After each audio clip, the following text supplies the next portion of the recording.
I'll tell you a little bit about the race, more from what I learned and what we learned as a team, because I think that's where the real goodness is. So what we'll play in the background is a little graphic which sort of tracks the race which went on, and I'll sort of talk to that as we go. So it was the race we actually did. It was a race where 40 teams entered, competing rowing across the Atlantic. It's an annual race.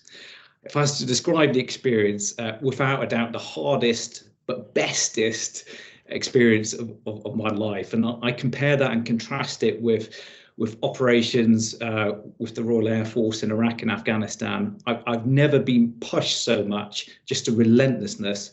But I've also never felt as a team, I've been part of such a high performing team where the individuals pulled together and had such a strong sense of purpose throughout. So as you can see, what will quickly pass in the background is sort of 36 days of solid effort. But what that was 2-hour shifts where you were on the oars pulling really hard for 2 hours. And then the most you had was a 2-hour break. But that break was actually doing jobs. It was eating. It was making sure the boat was going in the right direction. And sometimes you managed a quick cat nap of 40 minutes, maybe at night, closer to an hour. But it was relentless. And what amazed me was that the human body and mind can actually cope with that. And it just showed me we're capable of so much more than we dare believe. I quickly calculated in the first few days that we had 250 back-to-back shifts to do. So that's 250 2-hour shifts with that, maximum of maybe 3 hours sleep a night that we're going to have to do before we finished. And at first it felt impossible, but through some tools and techniques, one was recognizing that it will end. It will end. Like any project you do at work, it will end. It's not going to go on forever. And also realizing, actually, if you just concentrate on the here and now, it's how do you eat an elephant? One bite at a time, right? And for us on the row, you couldn't think of the 3,000 miles or the 250 shifts you're going to have to do. Sometimes you could only think about that day, or sometimes even just that shift.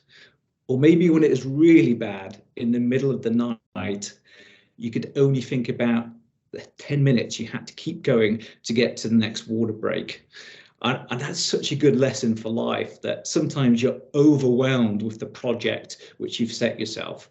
But if you just think of that next stepping stone and put all your effort on getting to that next step, there's so much you can take away from that. The other lesson was reframing. And sometimes situations can seem really, really unpleasant, but you have the power to reframe them to your advantage. And for us, or for me, I reframed this by comparing the situation to what my daughter went through. And it was comparing, the grueling hours on the shifts to her nights on chemotherapy. That first night on the boat where everything felt so strange, so alien, it was recomparing it or reframing it as that first night she spent in hospital. And that was incredibly powerful for me for connecting. But the rest of the team used that tool, that reframing tool, to actually for their advantage. So it's very easy after 2 hours on the oars to think, this is miserable. I'm at my wit's end. And then to set the scene for the person taking over has been really unpleasant. But if you reframed it and pull out the positives, tonight I've seen 10 shooting stars, or I've seen the bioluminescence in the water, you can change their experience going into it. And it's something we can do in the office and teams by talking about the positives. It then sets them up for success. And similarly, when a rain cloud is rolling through, it'd be very easy to think, oh, I'm going to get drenched, I'm going to be cold, it's going to make my blisters worse on my hands. But actually, if you reframed it in your own mind, great, I'm going to get a wash for free whilst I'm rowing, perfect. So these are just little tools and techniques which you tried to use. The race, by the way, got really tight. We were in second position with coming into the last week. So we ended up having this incredible race with this team of 5 who were all champion gig rowers from Scotland. And we ended up in this amazing head-to-head battle where we were toing and froing for second position for 1,000 miles. It was incredibly intense, but this is what the vision was about. It was about putting everything on the line and trying to win as a team.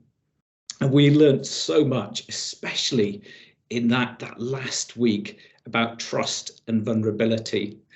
It's very easy, certainly coming from a military background, to think that hero leadership is the way forward, show no sign of weakness. But actually, we had nothing to prove to each other. We all knew our backgrounds as you know, combat pilot veterans in war zones. We didn't need to prove anything. So actually being able to talk about the challenges we were facing, psychological, physical, it created this incredible sense of trust. And we knew that everyone was giving their absolute all. And sometimes that was less than others, but that was okay, because it was about, as a team, getting to the finish as quickly as possible. So in this graphic, you can see us coming into Antigua. And on the penultimate night, the Scottish team had better conditions just to the south of us in the brown boat. And they were able to put a few miles into us. And so for the last 40 hours, we went without any sleep and rowed 3 up on the oars. It was a Herculean sort of effort. And we were at our most vulnerable, most exposed. And it would have been so easy for us to treat each other badly in terms of our behaviours and the way we worked as a team. And if I look back, what I'm most proud of is how we behaved during this time.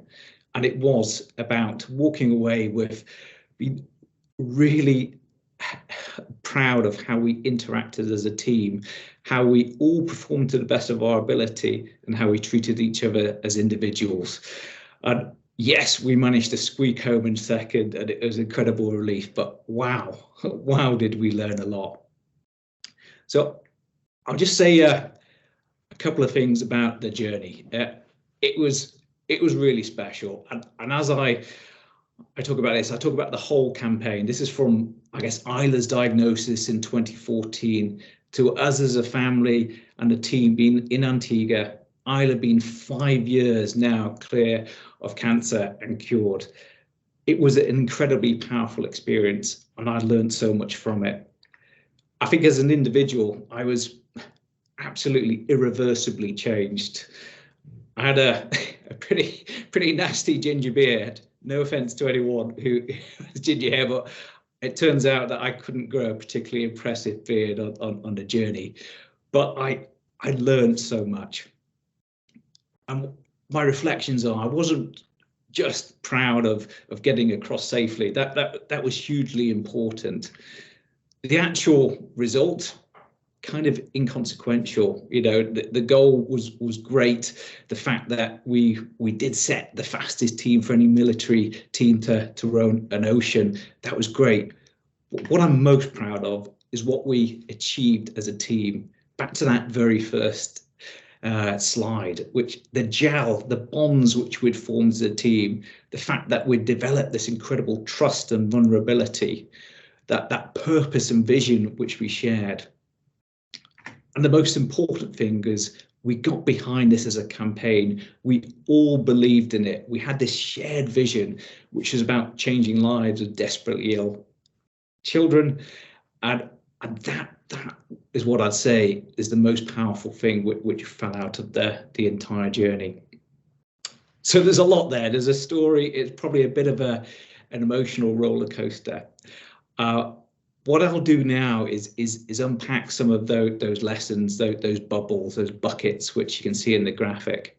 I'll give my interpretation of what you might be able to take away and might be able to use in your everyday lives. I welcome you if you want to put any questions in the chat. I'll try and weave in answers to those as we sort of go through this next 10, 15 minutes which we have left. I am a helicopter pilot. We're meant to be able to multitask, but I may be flummoxed by this